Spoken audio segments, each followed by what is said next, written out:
We just came through the beginning of the transatlantic slave trade, looking at the making of the Atlantic world and really the making of a global economy. The driver of the trade at that time was sugar, and that driver of the trade actually moved forward the effort to ship as many human beings across the Atlantic Ocean forced into slavery. And so now we come to the story of the Middle Passage. The Middle Passage, of course, being that space transporting Africans from the west coast of Africa throughout the Americas, across the Atlantic Ocean. We're fortunate to feature some really dynamic objects in this space, including artifacts from a slave ship found off the coast of South Africa, the São José. The São José actually left Lisbon, went to Mozambique, Africa, picked up captive Africans on its way to Brazil to sell them as enslaved Africans. The ship crashed off the coast of South Africa. We're very fortunate to have organized with George Washington University, Ezekiel Museums, the University of Cape Town, and partners in Mozambique, as we were able to identify this slave shipwreck on the ocean floor off the coast of South Africa.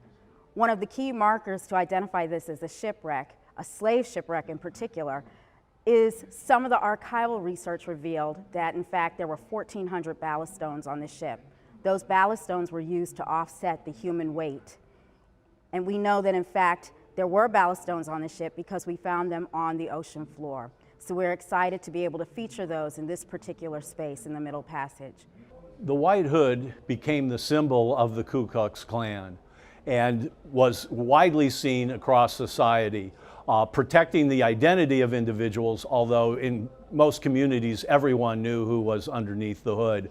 But it wasn't just the physical terror epitomized by the Klan and by the lynchings that the Klan and other parts of society conducted. More than 4,000 individuals were illegally murdered with no consequences on the perpetrators from the 1880s into the 1940s. It was a constant process of terror, of intimidation. The other part, however, was not so physical. It had to do with intellectual and psychological intimidation. So the publication of a book, The Negro, a Beast, in 1900, in which it perpetrates the idea that African Americans were put on earth to serve white people.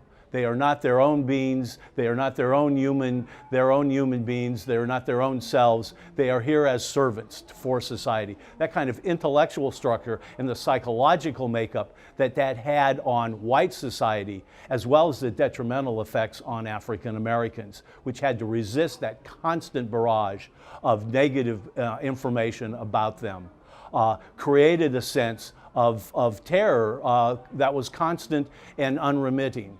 And yet African Americans responded in a number of very creative ways.